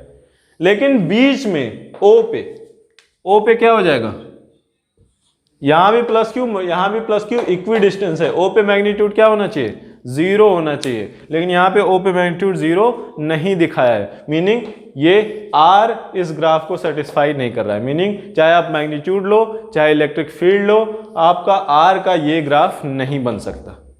चलो एस पे आते हैं। एस पे क्या है, यहां पे प्लस क्यू, तो यहां पे मैग्नीट्यूड हाई, ये तो सेटिस्फाई कर रहा है। माइनस क्यू, यहां पे मैग्नीट्यूड हाई, यहां पे ये भी सेटिस्फाई करेगा। और ओरिजिन पे इस केस में आप फील्ड 0 नहीं होगा। क्यों नहीं होगा, क्योंकि ओरिजिन पे प्लस क्यू की वजह से भी राइटवर्ड फील्ड होगी और माइनस क्यू की वजह से भी राइटवर्ड फील्ड होगी। तो यहाँ पे ओरिजिन पे फील्ड 0 नहीं होगा, जो कि यहाँ पे 0 नहीं है। मीनिंग ये आर भी आर सेटिस्फाई नहीं, एस सेटिस्फाई करता है। क्यू ऑप्शन सेटिस्फाई कर रहा था, एस ऑप्शन सेटिस्फाई कर रहा था। दोनों के लिए ये मैग्नीट्यूड का ग्राफ था। अभी देखो टी में देखते हैं क्या होगा, टी में सेटिस्फाई करेगा क्या। ध्यान देखो, प्लस की वजह से फील्ड इधर, इस प्लस की वजह से इधर, यहाँ पे 0 होना चाहिए, 0 नहीं है। मीनिंग ऑप्शन नंबर बी, जो बी डायग्राम आपका दिया हुआ है, कौन कौन से ऑप्शन सेटिस्फाई कर रहे हैं, क्यू एंड एस। तो कौन सा ग्राफ है ये, मैग्नीट्यूड वर्सेस एक्स का ग्राफ है। नाउ कॉलम 1 का सी ग्राफ देखते हैं कैसा है। सी ग्राफ में देखो क्या है, यहाँ पे ओरिजिन पे मैग्नीट्यूड है कि फील्ड है हमको पता नहीं है, ये कौन सा ग्राफ है, दोनों हो सकता है, ये हमको देखना पड़ेगा। तो ओरिजिन पे 0 है। नाउ ध्यान से देखो, इफ फील्ड 0 है तो उसका मैग्नीट्यूड भी 0 होगा ही होगा। मैग्नीट्यूड और फील्ड में केवल प्लस माइनस में फर्क कर सकते हो, 0 है तो सब 0 होगा। नाउ ध्यान से देखो, यहाँ पे इसकी वजह से नीचे की तरफ, इसकी वजह से भी नीचे की तरफ 0 नहीं है, तो ये तो होगा नहीं। एस में भी 0 नहीं होगा, तो आइदर टी हो सकता है और आर हो सकता है और पी हो सकता है। तो पी आर टी में ग्राफ पॉसिबल है। देखते हैं कौन सा होगा। नाउ 0 के -a,0 के जस्ट पहले क्या होगा, आपका ऊपर की तरफ, तो पॉजिटिव। लेकिन लेफ्ट में क्या हो जाएगा, नीचे की तरफ, तो निगेटिव होना चाहिए। तो निगेटिव तो नहीं है, पॉजिटिव है। तो मैग्नीट्यूड वर्सेस एक्स का ग्राफ देखो, तो ये मैग्नीट्यूड ले ले, तो यहाँ पे क्या हो जाएगा, ऐसे देखो, यहाँ पे ये ऊपर की तरफ, यहाँ पे ये नीचे की तरफ 0 हो गया, इसके जस्ट पहले हाईएस्ट, इसके जस्ट पहले हाईएस्ट, तो ये ग्राफ करेक्ट है। मैग्नीट्यूड वर्सेस एक्स का ग्राफ है पी के लिए। सेम सिचुएशन क्या हो जाएगी आर में, जस्ट पहले हाईएस्ट, जस्ट बाद में हाईएस्ट, और ओरिजिन पे इसकी वजह से भी राइट में, इसकी वजह से लेफ्ट में, दोनों कैंसिल कर देंगे, तो ओरिजिन पे 0, तो आर के लिए भी ट्रू है। And same applies for T, lambda है इस डायरेक्शन में, इस डायरेक्शन में, ओरिजिन पे 0, टी के लिए भी सेटिस्फाइड। तो for P R T this is the graph of magnitude of field versus x, not field versus x. जब फील्ड आप लेते हो तो साइन का भी ध्यान रखना पड़ता है। यहां हम सभी मैग्नीट्यूड को पॉजिटिव ले रहे हैं, that is y graph is above. Now B option और सी ऑप्शन में क्या फर्क है। बी ऑप्शन में इफ यू रिमेंबर कि ये 0 नहीं हो रहा था, थोड़ा सा ऊपर होता, तो कंफ्यूज मत करना। बी ऑप्शन और सी ऑप्शन वेरी सिमिलर दिख रहे हैं, लेकिन एक डिफरेंस है। क्या डिफरेंस है कि ओरिजिन पे बी ऑप्शन में जो भी मैग्नीट्यूड है वो 0 नहीं है, सी ऑप्शन में मैग्नीट्यूड ओरिजिन पे 0 है। नाउ कॉलम 1 का ऑप्शन नंबर डी देखते हैं। ग्राफ नंबर डी में क्या दिया हुआ है। नाउ ग्राफ नंबर डी देखो, यहां वायर है, बाहर की तरफ आ रहा है, जस्ट बाद में नेगेटिव फील्ड, जस्ट पहले पॉजिटिव फील्ड, ऐसे जाता है, राइट है। तो जस्ट पहले नेगेटिव, जस्ट बाद में पॉजिटिव, इन्फिनिटी, करेक्ट है। ओरिजिन पे 0 है, करेक्ट है। ए के जस्ट बाद में पॉजिटिव, जस्ट पहले नेगेटिव, करेक्ट है। मीनिंग पी में ये आपका फील्ड वर्सेस एक्स ग्राफ है, नाउ रिमेंबर जो सी ऑप्शन था उसमें मैग्नीट्यूड वर्सेस एक्स ग्राफ था, ये क्या है फील्ड वर्सेस, मीनिंग इसमें हम वेक्टर कंसीडर कर रहे हैं, जस्ट मैग्नीट्यूड कंसीडर नहीं कर रहे हैं। तो एक ऑप्शन सही हो गया, कौन सा ऑप्शन, पी ऑप्शन, इधर लिख देते हैं, ये पी ऑप्शन सही हो गया। उसके बाद क्यू में जाते हैं, क्यू में क्या है, ध्यान से देखो, फील्ड अंदर की तरफ, जस्ट पहले फील्ड निगेटिव है लेकिन यहाँ पे तो पॉजिटिव है। नाउ ध्यान देखो, आप ऐसा नहीं कर सकते कि सर एक के लिए P के लिए हमने फील्ड वर्सेस एक्स लिया है, Q के लिए मैग्नीट्यूड वर्सेस एक्स ले लो, ऐसा नहीं करना है। या तो सबके लिए आप फील्ड वर्सेस एक्स लो या तो सबके लिए मैग्नीट्यूड वर्सेस एक्स लो, एक चूज करना पड़ेगा। तो यहाँ पे P के लिए हमने फील्ड वर्सेस एक्स ग्राफ लिया जो कि सेटिस्फाई होता है, तो P is correct. Q correct नहीं है क्योंकि Q में हम देख रहे हैं कि -a,0 के जस्ट राइट में क्या हो रहा है, फील्ड नेगेटिव आ रही है, लेकिन यहाँ पे पॉजिटिव शो किए हैं, तो Q ऑप्शन करेक्ट नहीं होगा। R ऑप्शन देखते हैं, -a,0 के जस्ट बाद में फील्ड पॉजिटिव है, इलेक्ट्रिक फील्ड करेक्ट है। -a,0 के जस्ट आफ्टर फील्ड नेगेटिव है, that is also correct. Origin पे फील्ड 0 है, दैट इज करेक्ट। a,0 के जस्ट पहले फील्ड क्या होगी, नेगेटिव होगी, दैट इज करेक्ट। a,0 के जस्ट बाद फील्ड पॉजिटिव होगी, दैट इज ऑल्सो करेक्ट, तो R is also correct. What about S, plus Q के लिए तो सही है यहाँ पे, लेकिन ओरिजिन पे फील्ड 0 नहीं है, यहाँ पे 0 दिखा रखे हैं, तो S is not satisfying this. उसके बाद T देखते हैं, जस्ट पहले यहाँ पे सही है, ओरिजिन पे 0 आएगा, सब सही है, मतलब T भी सेटिस्फाई करेगा, मीनिंग कि PRT is the correct choice for D। तो बच्चों आगे चलते हैं, आगे हमारा इंटीजर टाइप सेक्शन है। इंटीजर टाइप सेक्शन में फर्स्ट क्वेश्चन आपका दिया हुआ है, फर्स्ट क्वेश्चन ये दिया हुआ है कि ये आपका एक ट्रायंगुलर प्लेट है, आइसोसेलेस ट्रायंगल है, a√2a, two sides are equal. अब आप इफ़ यू पे अटेंशन आपको दिख जाएगा कि ये 90 डिग्री है, ये आपको 90 डिग्री दिख रहा है आइसोसेलेस ट्रायंगल, ये 90 डिग्री हो गया। अब ये ध्यान से देखो आप, ये 90 है तो ये 45 हो जाएगा और ये भी 45 हो जाएगा। अभी वो क्या बोल रहे हैं कि axis passing through A and perpendicular to the plate, ये जो प्लेट है ये एक्सिस ऐसे जा रहा है आपका, ये जो एक्सिस ऐसे जा रहा है इसको वो बोल रहे हैं I1, और यहाँ पे ये एक्सिस जो ऐसे जा रहा है perpendicular to B passing through B, उसको बोल रहे हैं I2, और आपको I2/I1 बताना है, कितना आएगा चलो देखते हैं। नाउ I2/I1 निकालने के लिए सबसे पहले I1 I2 पता होना चाहिए। नाउ I1 I2 निकालने के अब कई तरीके हैं, या तो आप मुश्किल सा इंटीग्रेशन करो निकालो, या सेंटर ऑफ मास खोजो उससे डिस्टेंस खोजो उससे निकालो, और एक सिंपल सा तरीका ये है कि आप सिमेट्री का यूज कर सकते हो। कैसे, चलो देखते हैं। लेट अस अज्यूम कि हमारे पास एक स्क्वायर है, ठीक है, और इसको 4 पार्ट में डिवाइड कर दो। स्क्वायर को हमने क्या किया, 4 पार्ट में डिवाइड कर दिया। स्क्वायर के साइड को हमने मान लिया √2a,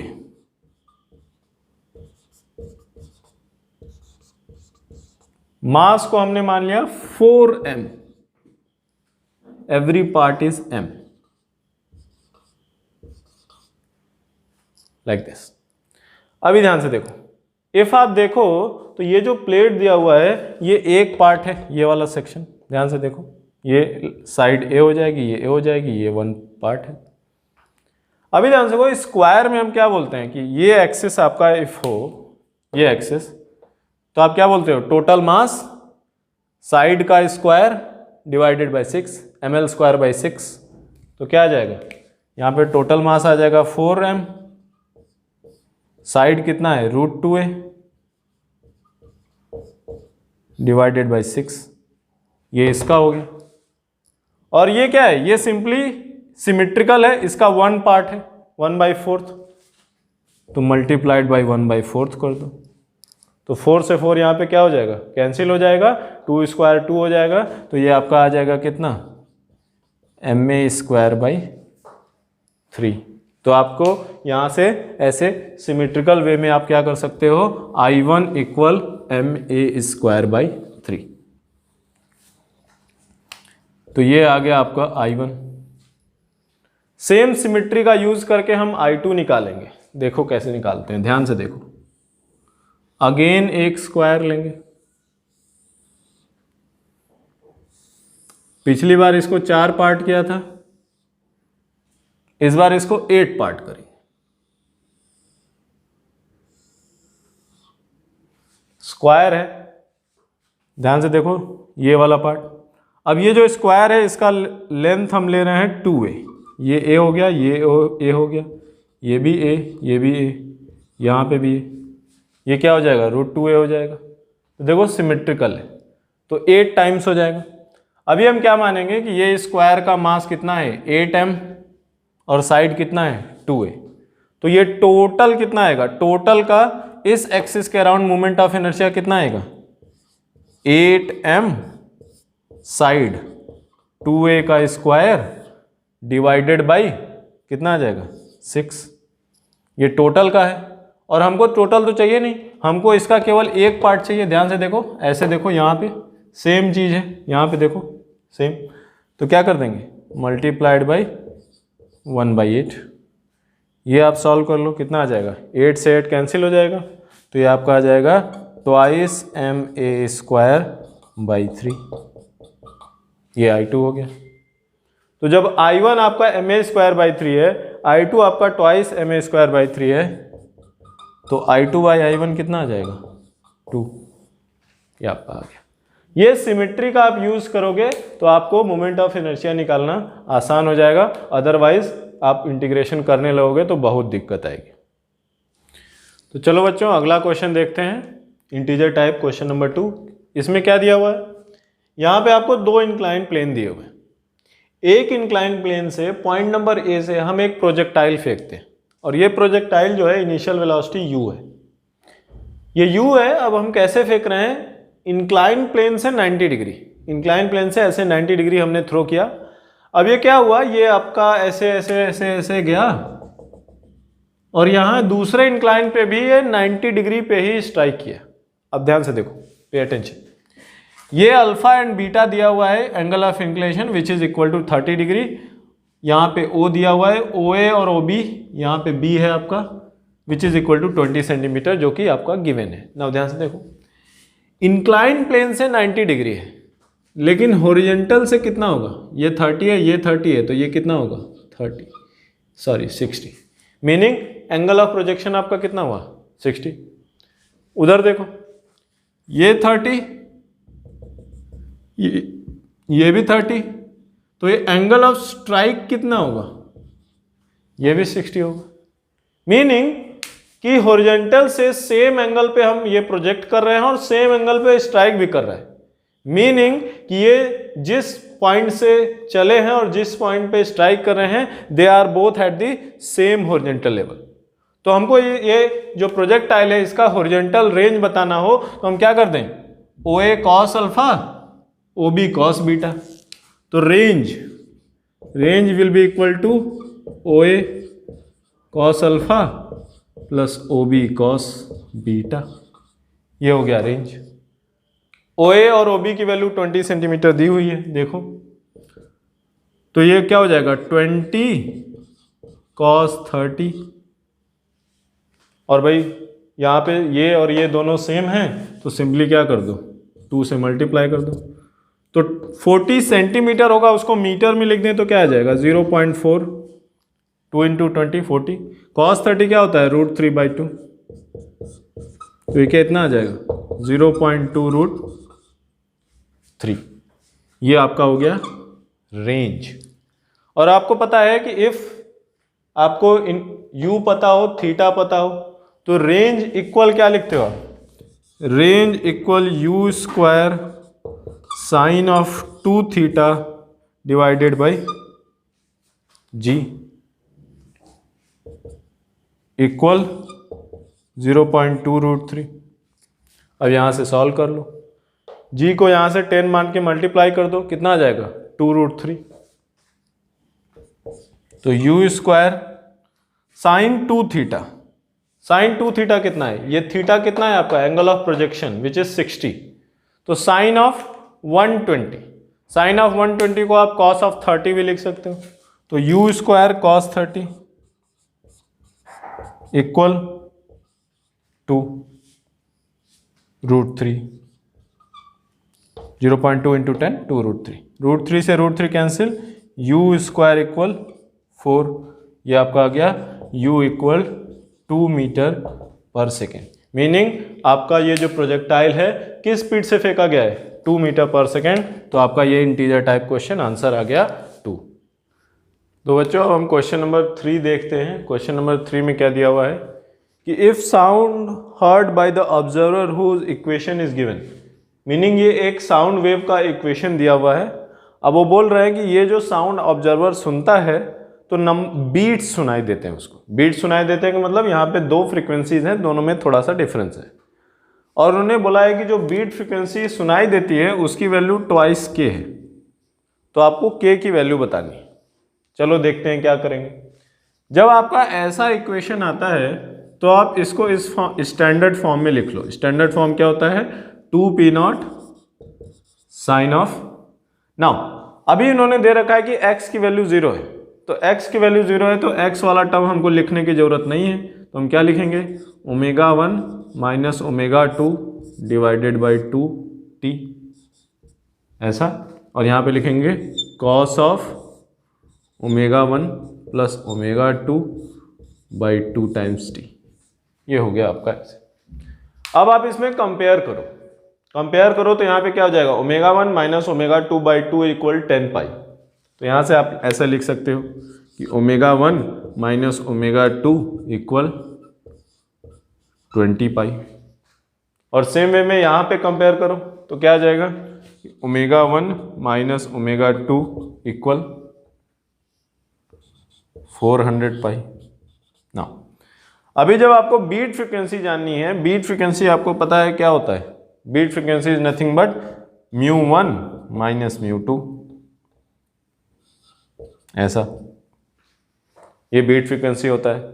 नाउ μ1 माइनस μ2 आपको पूरा सॉल्व करने की जरूरत नहीं है, पूरा सॉल्व करने की जरूरत नहीं है। आप सिंपली क्या कर सकते हो, इसको 2 पाई से डिवाइड कर दो तो क्या मिल जाएगा कि μ1 minus μ2 equal ω1 minus ω2 whole divided by 2 pi. तो ये कितना आ गया, इक्वल 10।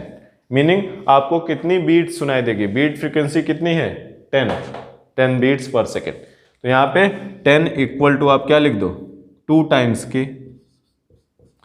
10 इक्वल 2 टाइम्स के लिख दिए तो के की वैल्यू क्या आ गई, 5। तो ये आपका आंसर हो गया।